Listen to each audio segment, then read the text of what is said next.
We're all going to die. I can see it, war and famine and pestilence, drought, earthquakes. The end is near.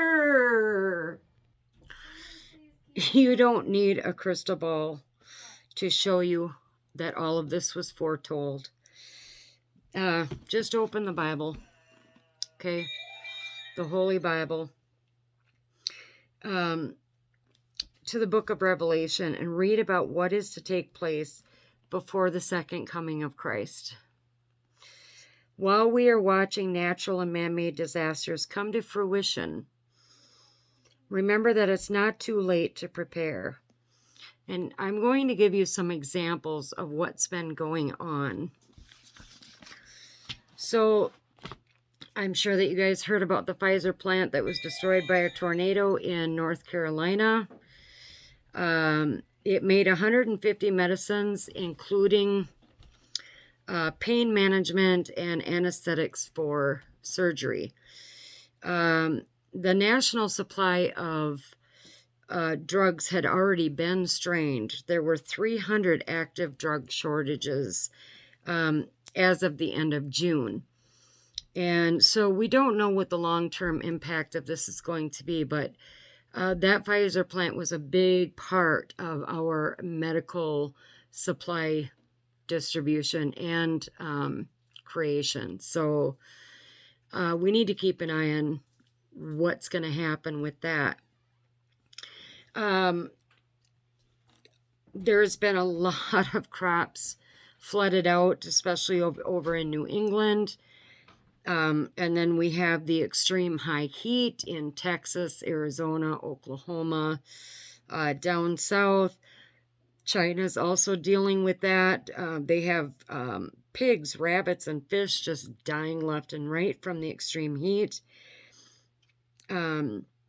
Kansas, Nebraska, Iowa, Missouri, Illinois, and much of my home state of Wisconsin are in severe or extreme drought. And then Georgia, of course, lost 90% of their peach crop this year. And a lot of that had to do with the frost and then the heat dry.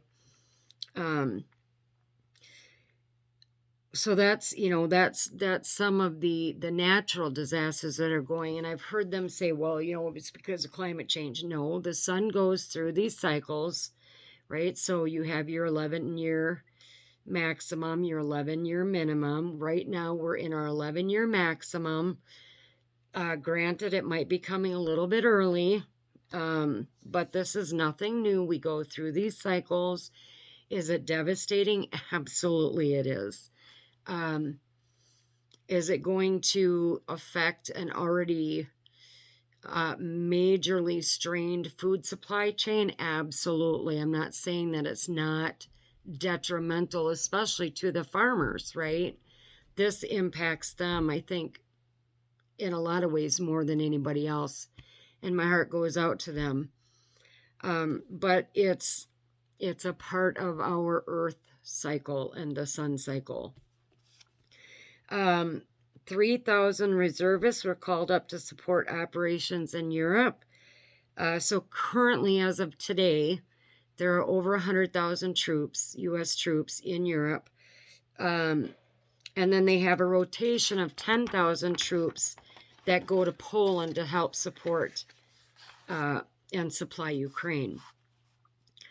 Russian military flights around Alaska have increased. A war will happen. It's just a matter of where and when. That remains to be seen, unfortunately. I could get into a ton of political stuff, like defending Ukraine's border instead of our own, the inept and complete idiocracy of the current administration, but I'm not going to go there today. What I will tell you is that, needless to say, none of this would be happening if it wasn't wanted. People would not be starving or homeless if the people in charge wanted them to not be homeless or starving. Okay? If they wanted all of that to stop, they could make it stop. They could make the war stop between Russia and Ukraine if they wanted it to. The threats of war that are going on with China and India, China and Taiwan, North and South Korea, Iran and Israel, all of that could stop if they wanted it to. The trafficking of children. I don't know if you've seen the movie Sound of Freedom. I have yet to see it. It is on my list to do. But even child trafficking, human trafficking, all of that could stop if they wanted it to. The food shortages, high inflation, the brainwashing of children, the gender, racial, and political attacks would all stop if they wanted it to. And yes, even cancer could be eradicated. Long-term illnesses could be eradicated if they wanted it to. But what's happening right now is what they want. Control everything through that chaos. Everything from the wars and, excuse me, the fear-mongering, all of that, the racial divide, this, since when did it become okay to teach our children about sexual orientation in kindergarten? What is that grooming for? Okay.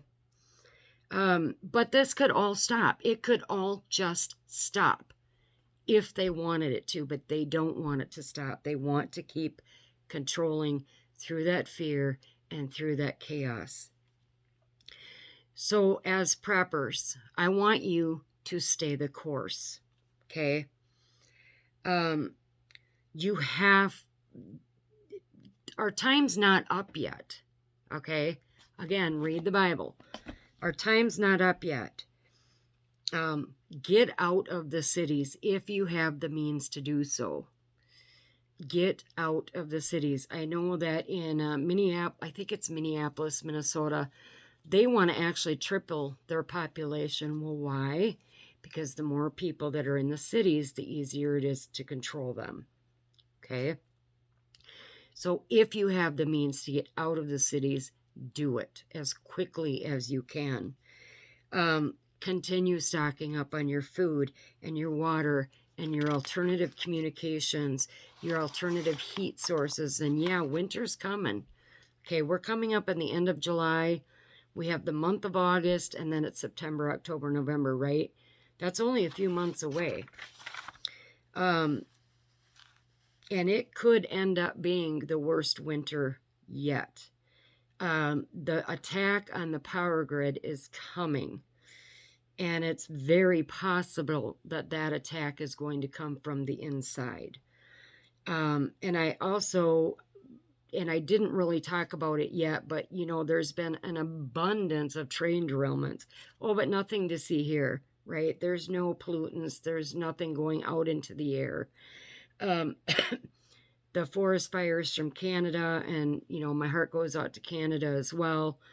But there's nothing to be concerned about. But, if you have asthma or you're elderly, you might want to stay in.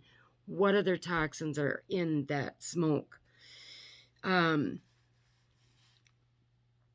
But as I've said before, along with all of your prepping stuff, so the food, the water, all of that stuff, you have to get right with God.